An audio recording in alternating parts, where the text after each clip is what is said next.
Hola, ¿cómo están? Espero se encuentren muy bien. El día de hoy estamos grabando nuestro episodio número 24. Y el día de hoy vamos a hablar de Avengers versus The X-Men o Los Vengadores contra los Hombres X o como la hayan llamado en donde tú vivas. Así que comenzamos.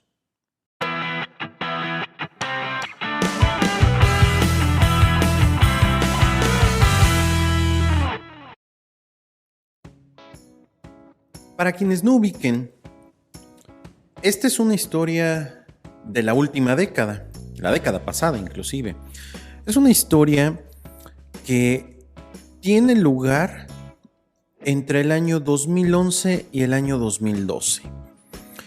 Es una historia en donde sí vemos un enfrentamiento, tal y como la palabra lo dice, Avengers versus The X-Men, ya que normalmente este tipo de historias donde vemos, un ejemplo, Justice League versus The Suicide Squad del 2017-2018, que realmente lo que menos tiene es un enfrentamiento, lo que tiene es una serie de equívocos.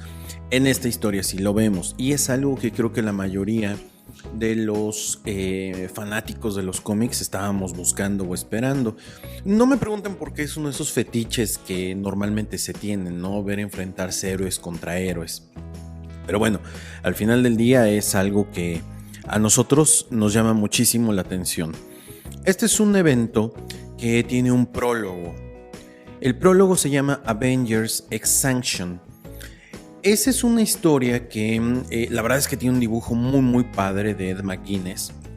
Para quienes no ubiquen a Ed McGuinness, él es el dibujante de por lo menos los 5 o 6 primeros números de la serie de casi 80 números de Batman, Superman o Superman Batman, no recuerdo el título exacto porque en algunos hay dos cómics diferentes, uno es Superman y Batman y este es Batman y Superman, no recuerdo exactamente cuál es, debe ser como del 2009, 2010 más o menos, una historia bastante buena. Les digo, una parte está dibujada por lo menos en los primeros números por Ed McGuinness y la otra, este dibujante Michael Turner, que a mí se me hace increíble todo el trabajo que Michael Turner hizo. Yo la verdad tengo la duda de si sigue vivo, ¿no? Si alguien sabe, pónganlo ahí en los comentarios, ya sea del video o del el episodio de podcast. Pero bueno, y este número perdón, es escrito, bueno, esta serie limitada, creo que fueron 4 números, es escrita por Jeff Loeb. Jeff Loeb, para quienes no ubiquen, es un escritor bueno de cómics, ¿ok? Es uno de estos escritores que se llegó a consagrar, y ojo, porque yo sé que tiene un fanbase muy interesante, muy grande. Jeff Loeb escribió este famosísimo cómic de El Largo Halloween y posteriormente la secuela, que la verdad no me acuerdo cómo se llama porque ya no es tan buena como The Long Halloween. Es una historia en la que muchos dicen El Caballero de la Noche, la segunda película de Christopher Nolan, está basada. Yo diría que tiene una parte de, pero también hay otros elementos de otros cómics de otras épocas diferentes que retoma. Jeff Loeb es bueno, es buen escritor, no estoy diciendo que no sea un buen escritor, pero no está al nivel de otros escritores. Jeff Loeb también es responsable de Hush, esta historia dibujada por Jim Lee, que duró pues creo que un año dentro del run de Batman, y que realmente a mi punto de vista esta historia de Hush es básicamente The Long Halloween, pero adaptada a la continuidad dentro del universo de Batman. Pero bueno, esas ya son percepciones mías, ¿no? Cada quien lo podrá interpretar como quiera y somos libres de hacer eso.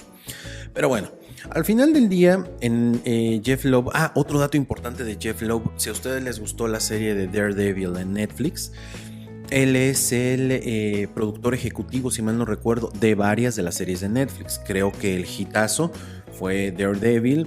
Jessica Jones no es mala, pero es como un reflejo de los trabajos de Jeff Loeb. Pero bueno, voy a continuar, ¿no? Con esto, si no me empiezo a desviar un poco.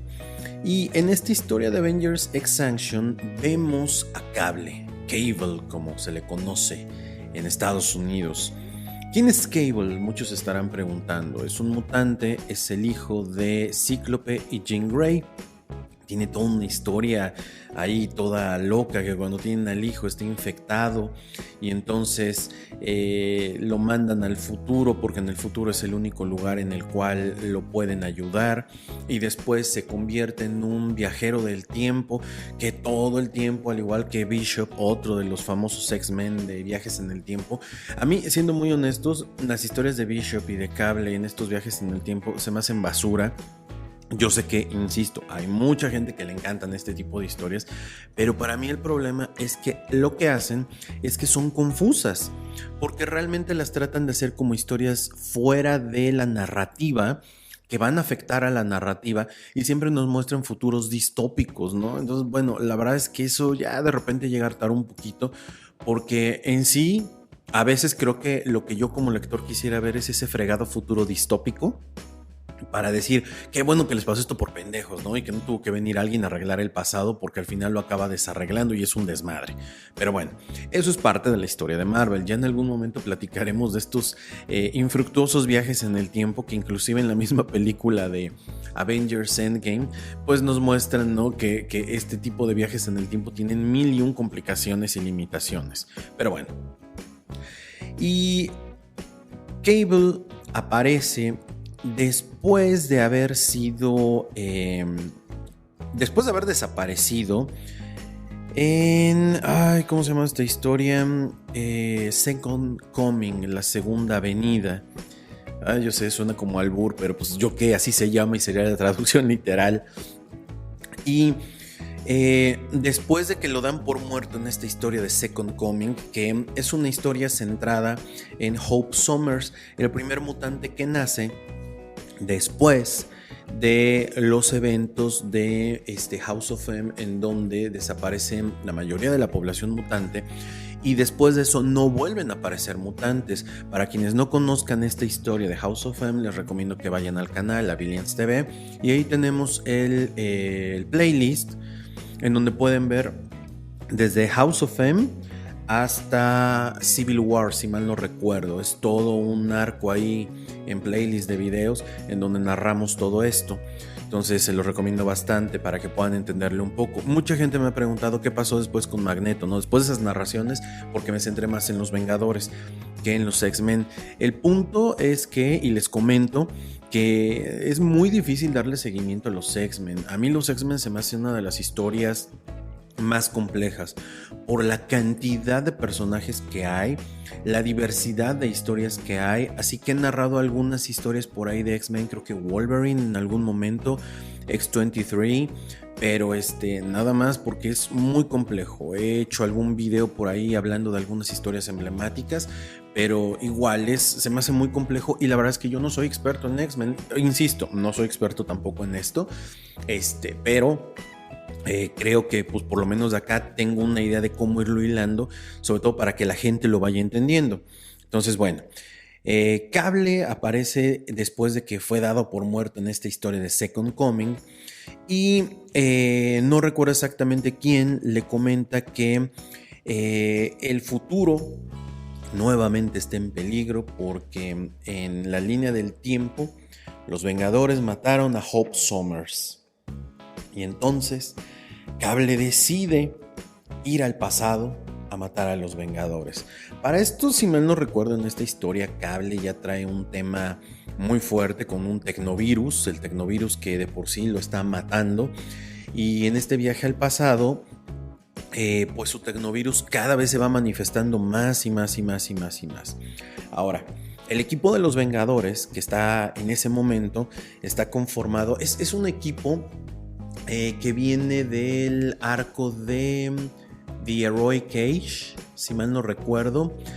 Viene de enfrentarse en Fear Itself.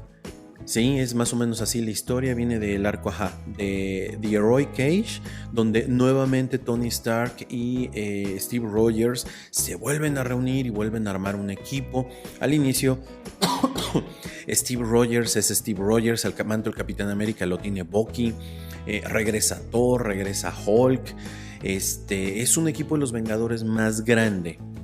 La historia es escrita por Brian Michael Bendis, que ya llevaba un muy buen rato escribiendo Los Vengadores y con historias bastante buenas.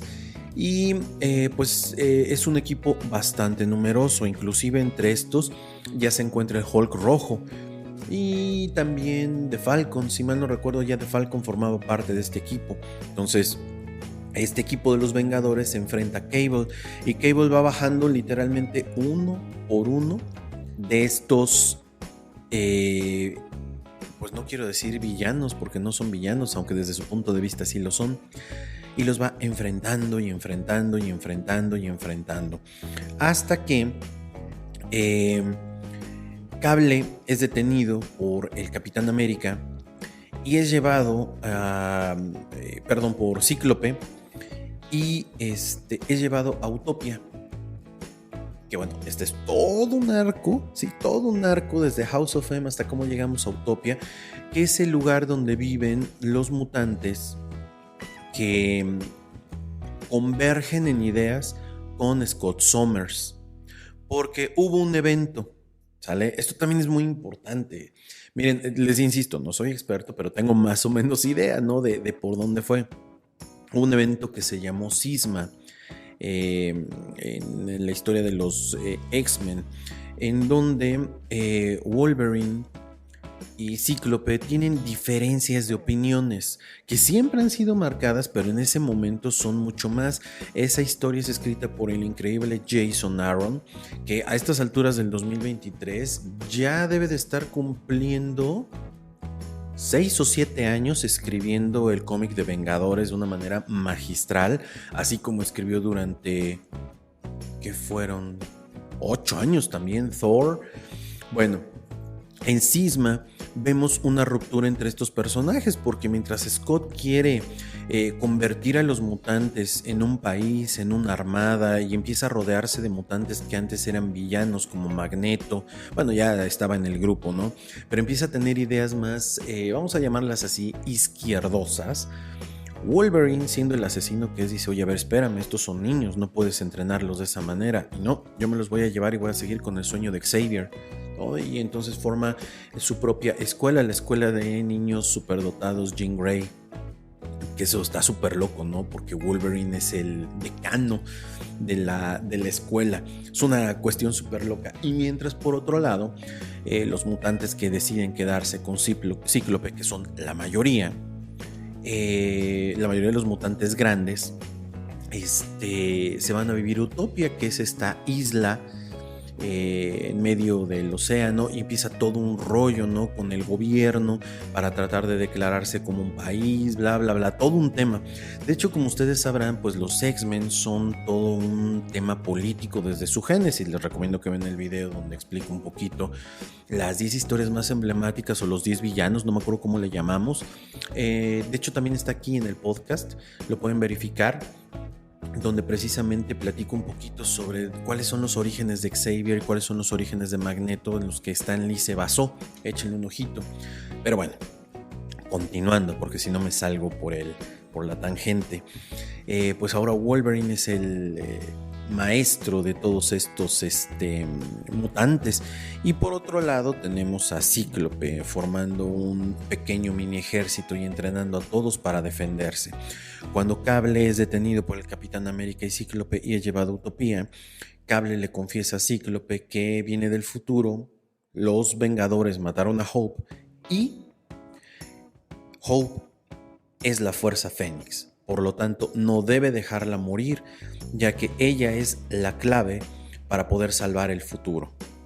Entonces, esto está súper loco, porque nuevamente estamos hablando de la Fuerza Fénix, que en el mundo de los X-Men pues es todo un tema, ¿no? Esta saga de Jean Grey y la saga del Fénix, la saga del Fénix Oscuro, que de hecho creo yo que las adaptaciones que se han hecho tanto en caricaturas, ¿no? En la serie de X-Men, en la serie de Wolverine and the X-Men, en las películas, cualquiera de las películas donde se hable de esto, en la primera trilogía de películas y en la segunda, creo yo que la verdad no le dan el crédito que merece a este personaje. Ya en algún momento haré un video, porque sí tengo notas de ese, para contar un poquito la importancia y por qué Jean Grey es tan relevante para ese, ¿cómo se llama? Para esta historia.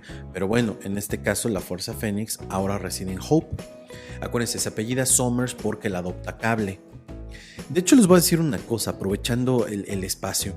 La historia de Cable, cuando se lleva Hope al futuro, es muy, muy, muy parecida a lo que podemos ver en el videojuego inclusive un poquito en la serie de The Last of Us. ¿A qué me refiero? En la relación que hay entre Cable y la relación que hay entre Hope y cómo se va dando esta relación de padre e hijo. La verdad es que les recomiendo bastante esa serie de Cable. Son, si mal no recuerdo, unos 16 números aproximadamente. No me crean mucho porque el dato no lo tengo exactamente a la mano, pero son más o menos esa cantidad de números. Entonces, la verdad es que es una historia bastante, bastante buena y poco valorada, creo yo. Entonces, ahí es donde comienza esta historia. Ahora, ese es el prólogo, vamos a llamarle así, ¿no? Ese es el prólogo, esta Avengers Extinction. Entonces, pues, Cíclope se guarda esta información para sí. Los Vengadores, por su lado, no están al tanto de absolutamente nada de esto.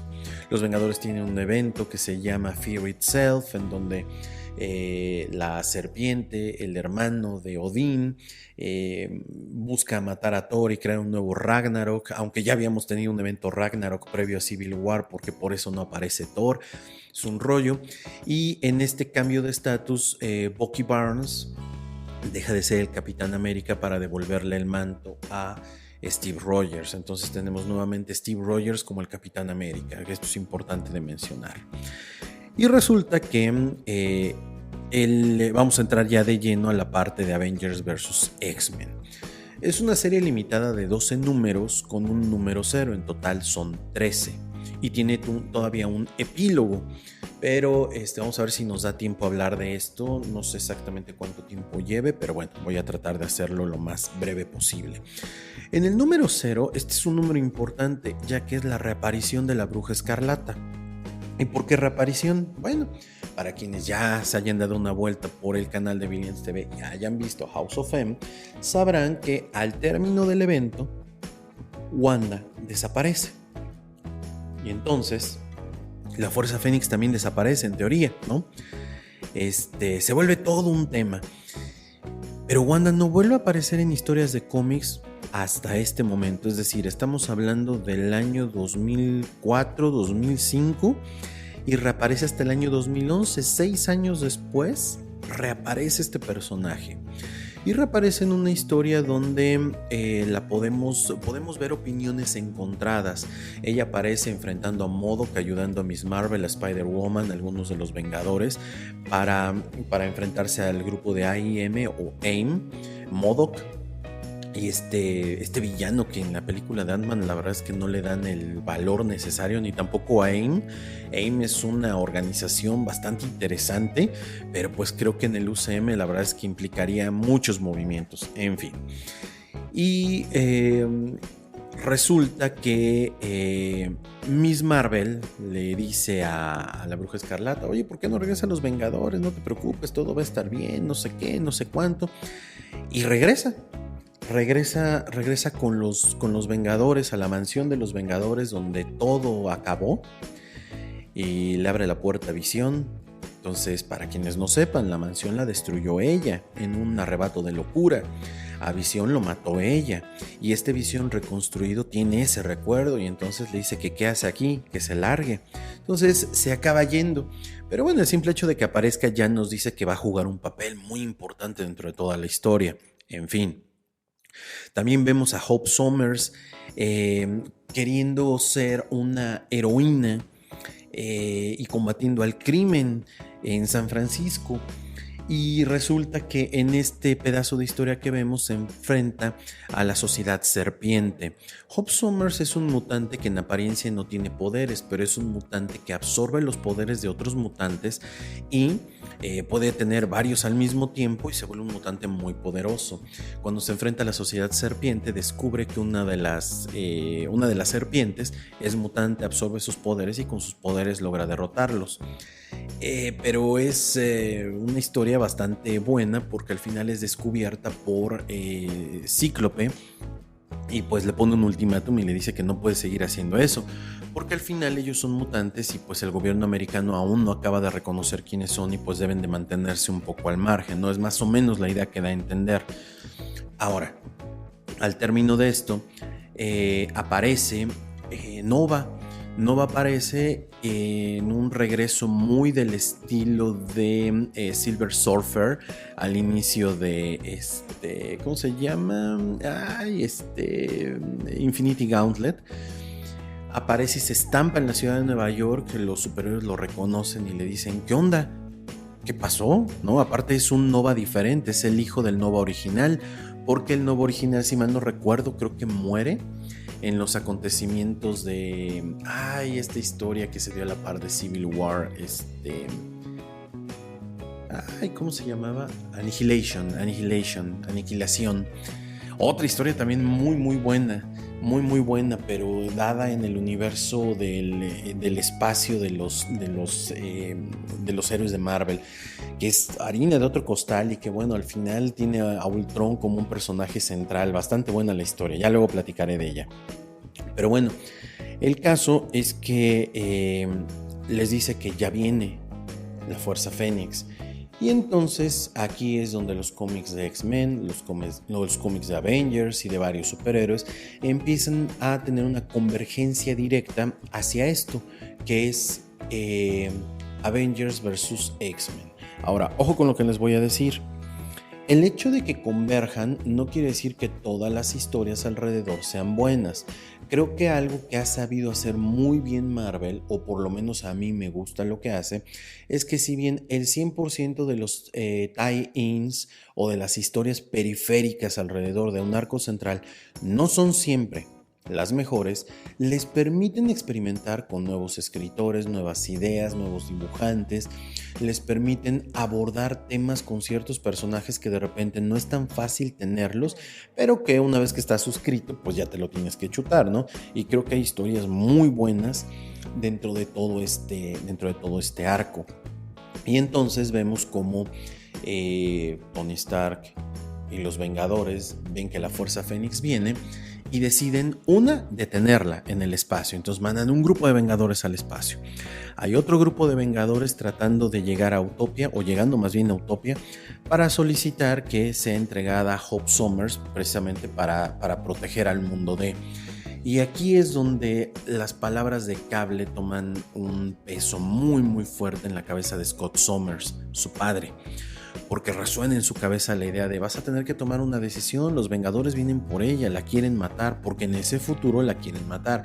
Les insisto, el hecho de que Cable regrese al pasado altera por completo esto. Además, no imagino un mundo en el cual los Vengadores quisieran matarla. De hecho, les voy a decir, cuando la Bruja Escarlata se volvió loca en el evento de House of M, los que querían matarla eran los X-Men, no los Vengadores. Detalle curioso. Y entonces, ahí con el Helicarrier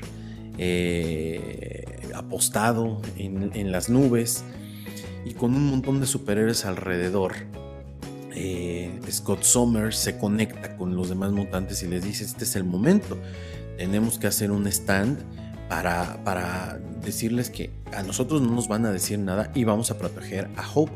Y entonces decide atacar al Capitán América en una escena emblemática donde le lanza sus rayos y donde el Capitán América va hasta allá y le habla a los Vengadores y se empiezan a dar con todo. Vemos una pelea entre Tony Stark y Magneto, que esto es algo que creo yo que intentaron hacer, pero creo que esto es algo que no les sale muy bien en el evento, o por lo menos a mí no me gustó. Ya es una cuestión de opiniones. A la par que están los tie-ins, les decía yo, de Vengadores, X-Men, Wolverine y algunos otros superhéroes, también se da un cómic por ahí que es quién peleó contra quién y quién le ganó a quién. ¿Ok? Y entonces vemos peleas peleas en donde te van diciendo y te van llevando como un tipo contador de quién peleó contra quién y en dónde peleó y quién le ganó. ¿Sale? Voy a ver si encuentro una lista de cuáles fueron las peleas, porque las peleas que eran como secundarias las veíamos en esas mini historias y las peleas importantes las vimos durante el evento de los 12. Aparte aquí pasa otra cosa con el cómic. El cómic yo creo que es de los que tiene más portadas variantes del número 1.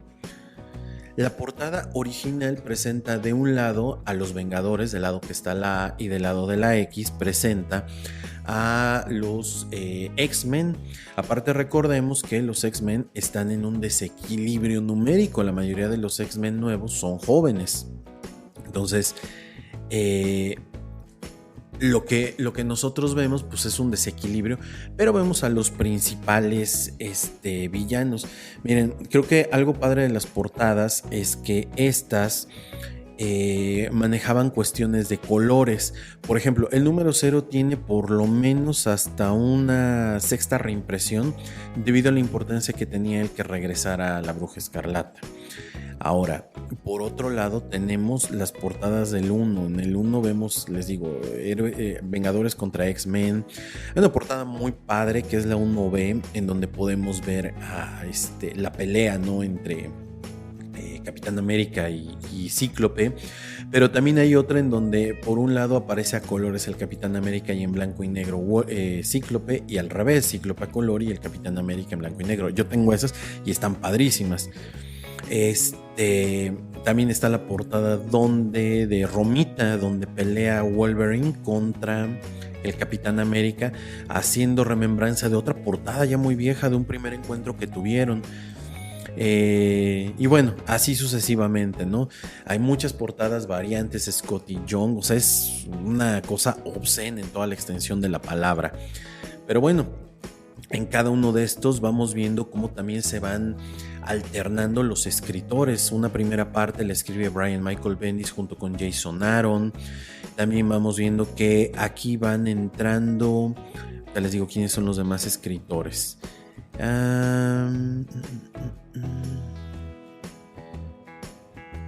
Ed Brubaker, el escritor de Capitán América y el Soldado del Invierno, también forma parte de estos escritores. También entra por acá Jonathan Hickman, el escritor de la serie de los Vengadores, bueno, Avengers, y la serie de New Avengers que comienza en el año 2012. Ya empezaba por ahí a tisear, ¿no?, lo que podíamos ver con él. Matt Fraction, el escritor que después de esta serie salen nuevas. En el próximo video voy a hablar de ¿qué es Marvel Now?, donde le dan chance a nuevos escritores, y Matt Fraction escribe una historia increíble de Hawkeye. Buenísima, yo creo que de lo mejor que hay de Hawkeye. ¿Quién más escribe acá? Jonathan Hickman, Matt Fraction. Creo que ya. Y bueno, la serie de dibujantes que hay acá a lo largo del evento, pues la verdad son muy buenos. Está Adam Kubert, John Romita. Yo sé que a muchos no les gusta John Romita, pero pues John Romita al final del día es John Romita Jr., ¿no?, el hijo de John Romita. Es un buen dibujante. Jim Cheung, que hace varias de las portadas. Humberto Ramos. O sea, digamos que es el evento donde Marvel echa la casa por la ventana, porque dice, este es el evento de eventos. Con esto queremos darle en las ventas a DC Comics, que estamos viendo que está tratando de reiniciar su universo. Y creo que este evento es un cisma muy bueno. Ya lo veremos en Marvel Now. Ahora, en esta historia ya vimos el plot inicial. Lo que pasa es que quieren utilizar a Hope Summers, alguien que tiene buenos sentimientos, buen corazón, para utilizar esta famosa fuerza Fénix para poder recrear toda la grandeza que en algún momento llegaron a tener los mutantes. Y por el otro lado, pues saben que la fuerza esta es muy peligrosa como para poderla tener en el día a día. Entonces tenemos estas dos cosas, y al final del día muchos dijeron, pues es un evento tipo Civil War. No lo es, por una razón. Los X-Men siempre han tenido un mote muy diferente al de los al de los superhéroes. O sea, no es algo como muy entendible de repente, pero esto tiene que ver mucho con el racismo. Y a veces en nuestro país o en países latinoamericanos no lo llegamos a entender tanto, debido a que el tema del racismo, si bien existe, porque no voy a decir que no existe, no se da al mismo nivel que en Estados Unidos. Entonces, los mutantes son mutantes y los superhéroes son superhéroes y los humanos son humanos, pero los superhéroes son más humanos desde el punto de vista de los humanos que los mutantes. Los mutantes son el siguiente paso en la evolución, por donde lo quieran ver. Y entonces, bueno, toda la historia se va dando en que Hope trata de escapar, Wolverine está tras ella, pero todo el mundo sabe que si Wolverine la encuentra, pues Wolverine la va a matar, porque así es Wolverine, aunque nadie entiende que Wolverine ha cambiado. El Capitán América también lo vemos en una faceta muy diferente, porque lo vemos más en un aspecto militarizado, en un aspecto de hay que tomar la decisión que dé el menor de los males. Tony Stark también lo vemos más guardado en su guarida, porque él está tratando de encontrar una manera de detener a la Fuerza Fénix. Y de hecho lo que pasa es que cuando el equipo de superhéroes que está en el espacio trata de detener a la Fuerza Fénix, lo único que hizo fue separar a esta. Lo único que hizo fue hacerla emputar todavía más. Cuando la Fuerza Fénix por fin por fin llega a la Tierra, esta es pasada no a Hope, sino a varios de los mutantes más importantes. Cíclope, que se queda con una parte de la fuerza. ¿Quién más se queda con una parte de la fuerza? Colossus se queda con una parte de la fuerza. Namor se queda con una parte de la fuerza. ¿Quién más se queda con una parte de la fuerza? Ahorita les digo. Iceman también creo que se queda con una parte de la fuerza. Esperen, que estoy tratando de recordar quiénes son los que se quedan con una parte de la fuerza. La mutante que ahora es pareja de Scott, Emma Frost, se queda también con una parte de la Fuerza Fénix. La Fuerza Fénix está dividida en 5, y a partir de que la Fuerza Fénix se divide en 5 y estos mutantes tienen la fuerza, empiezan a hacer una utopía del mundo. Solucionan el problema del agua, de la alimentación, pero al final del día no saben controlar este poder. La Fuerza Fénix es una fuerza que corrompe, y entonces poco a poco se van volviendo pequeños dictadores en el mundo. Y entonces pues el mundo de cierta manera les está agradecido, pero empiezan a tener miedo. Hay una parte en esta historia que va a marcar para siempre la relación entre Namor y Black Panther, que es algo que ya se venía cocinando desde hace un buen rato. Y en esta historia Namor inunda y destruye Wakanda, pero Black Panther se va a desquitar después.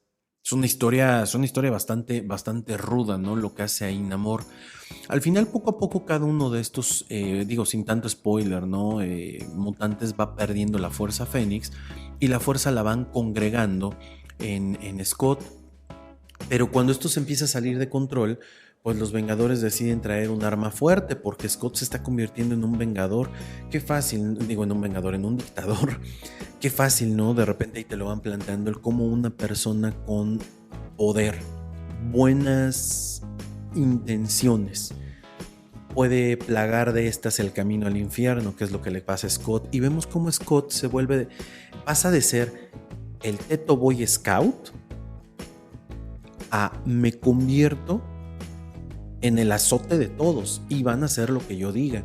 Entonces los Vengadores deciden traer a Charles Xavier, y Charles Xavier se enfrenta a él siendo uno de los mutantes más poderosos, tratando de hacer un juego mental. Sin embargo, Scott se da cuenta, ya con todo el poder de la Fuerza Fénix, que esto es una falacia, y acaba matando. Una de las tantas muertes de Charles Xavier lo acaba matando.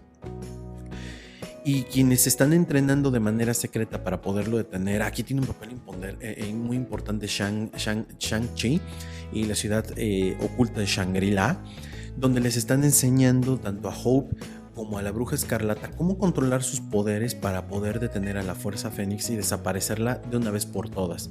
Que de hecho no desaparece al 100%, porque como ustedes saben, en los cómics nada es eterno, pero al final sí, ellas son las que se van a encargar de detener a la Fuerza Fénix. Y pues una vez que Scott mata a Xavier, pues Scott entra en la locura total y aparecen estas figuras, estas dos heroínas, una mitad mutante, mitad superhéroe, que es la Bruja Escarlata, y por otro lado Hope. Cuando aparecen, le quitan todo el poder a Cíclope y lo derrotan. ¿Sale? A grandes rasgos, esa es la historia. De aquí se desatan un montón de historias nuevas. Pero de esas platicaremos sobre el evento de Marvel Now. ¿Por qué? Pues porque cada una de esas es una hebra, ¿no? Si fueran hilos, una hebra diferente, porque es justo el momento en que todas las historias se conjuntan. Creo que es uno de los momentos más importantes porque de veras realmente las historias se conjuntan en este evento. Y bueno, viene la parte del epílogo. ¿Y qué es lo que pasa en el epílogo? Bueno, muy simple. El epílogo de esta historia nos muestra cómo es que Scott Summers es llevado a la cárcel.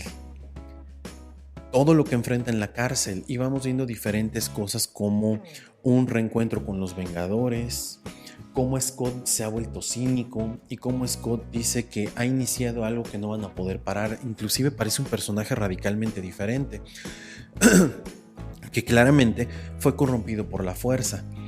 En esta misma historia también vemos cómo se empieza a gestar el escape de Scott. En esta historia vemos las consecuencias, se llama consecuencias, AX, A versus X, consecuencias. Vemos todo lo que le pasó a varios de los superhéroes alrededor, pero lo principal es saber que Scott está detenido. Hay una revolución de los mutantes, están naciendo más mutantes a lo largo y ancho del universo Marvel, y que los Vengadores están en un punto de inflexión porque a partir de aquí van a comenzar una serie de eventos que los van a destruir en las historias de Jonathan Hickman. Avengers contra X-Men a mí me parece una de las mejores historias de principios de los 2010 y que cualquier coleccionista debería de tener. Hay un compilado que nosotros vendemos aquí en la tienda que está muy bueno, se lo recomiendo. Te incluye todas las historias, ¿no? En un formato bastante bueno en pasta dura. También lo tenemos en TPB, también lo tenemos en números sueltos por si alguno de ustedes quiere. Y si al momento que tú estás viendo esto y vas a www.villianscomics.shop y no lo encuentras, con todo gusto te lo podemos cotizar, porque son historias que realmente valen la pena tener. Pues ya me eché un buen rato. Espero que esto les haya gustado tanto como a mí. Ya saben que me encanta compartir muchísimo sobre esto. Les recomiendo bastante. Yo sé que se me fueron muchísimos detalles. No va a faltar el mamón que me diga: ah, no manches, se te olvidó hablar de esto, se te olvidó hablar de aquello. Tienes toda la boca llena de razón. Pero simple y sencillamente, acuérdense que aquí platico de lo que me gusta, de lo que me voy acordando. Y es como para incitarlos a que compren, lean y coleccionen. ¿Sale? Que tengan un excelente día y dense una vuelta por Billions TV, porque esta semana vamos a tener 2 cómics narrados: la tercera parte de la Cruzada del Murciélago, la segunda parte, y la tercera parte de la Cruzada del Murciélago. Así que no se lo pierdan. Nos vemos.